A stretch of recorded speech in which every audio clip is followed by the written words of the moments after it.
They're two of the most successful frontmen in all of rock and roll, with two very different views on the world's most polarizing conflict. David Draiman and Billie Joe Armstrong are making headlines this week, but for completely different reasons. It all started over the weekend when Green Day was one of the featured headliners during Coachella. And during their set, as he frequently does, vocalist Billie Joe Armstrong changed the lyrics to one of their songs. In this case, it was Jesus of Suburbia. And during that track, he paused the song briefly to make reference to that Israel-Palestine conflict that has been extremely destructive and horrific. Now, Billie Joe Armstrong has been publicly on the side of Palestine, and in comes Disturbed vocalist David Draiman, who of course has family currently living in Israel. He's been extremely outspoken about this conflict on the side of Israel. He's made trips over there. The band has performed over there. They, of course, have a very strong audience in Israel, and he has just been really outspoken on this situation. He's called out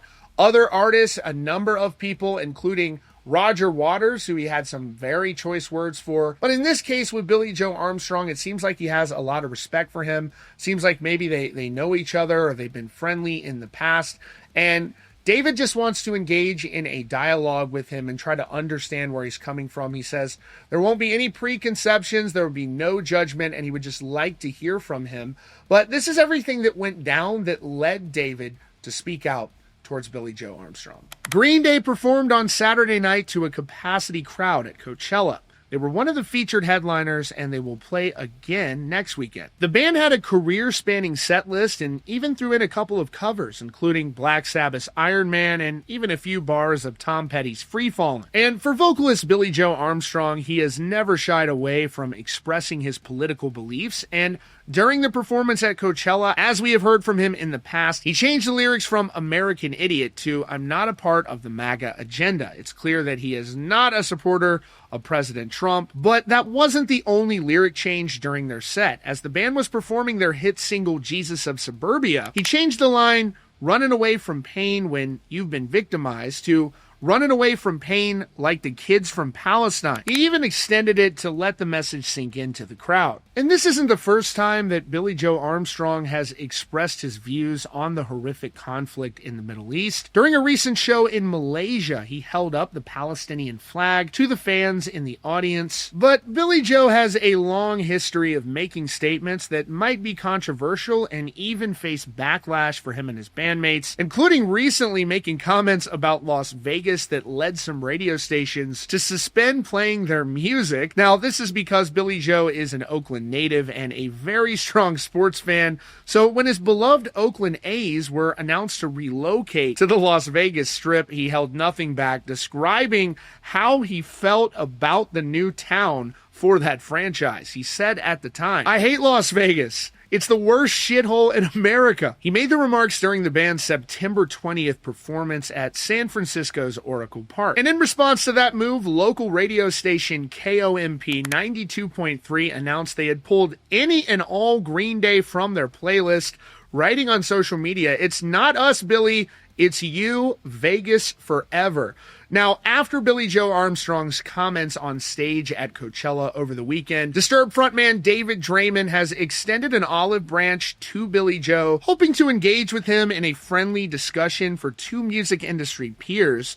This is what Draiman had to say in response to that lyric change from Billie Joe. He said, "Open offer to Billie Joe Armstrong from Green Day.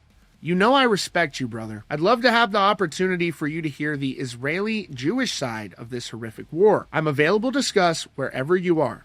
No judgment, nothing preconceived. Let me know." Now, this is obviously an emotionally charged subject given just how horrific this war has been, but David Draiman sounding very open to discussion with Billie Joe, unclear if he's going to take him up on this. But he also responded to some people who felt that he should have been harsher towards Billie Joe in this instance, to which he said, "I have to try," in response to a fan that said, "I don't know how you respect someone that has openly said they hate America and wrapped himself in a Palestinian flag. I get what you were trying to do, but he doesn't deserve respect." Now, in response to people calling on David Draiman to just ignore or even disrespect Billie Joe Armstrong, he underscored the importance of talking to one another rather than just screaming at each other and going off.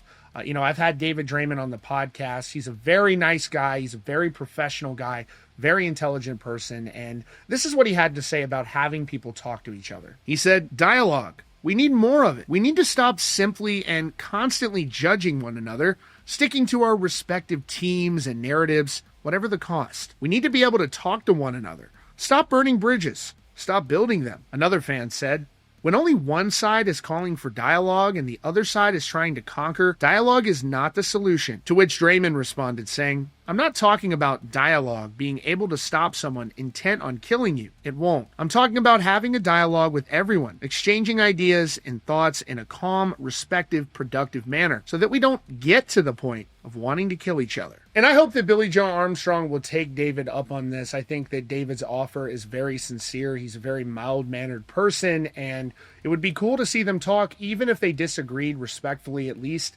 You have people that disagree still being able to be friends. So let me know what you think about this down in the comments. And as always, if you're new here, be sure to subscribe with notifications on for the latest news and updates right here at Rockfeed.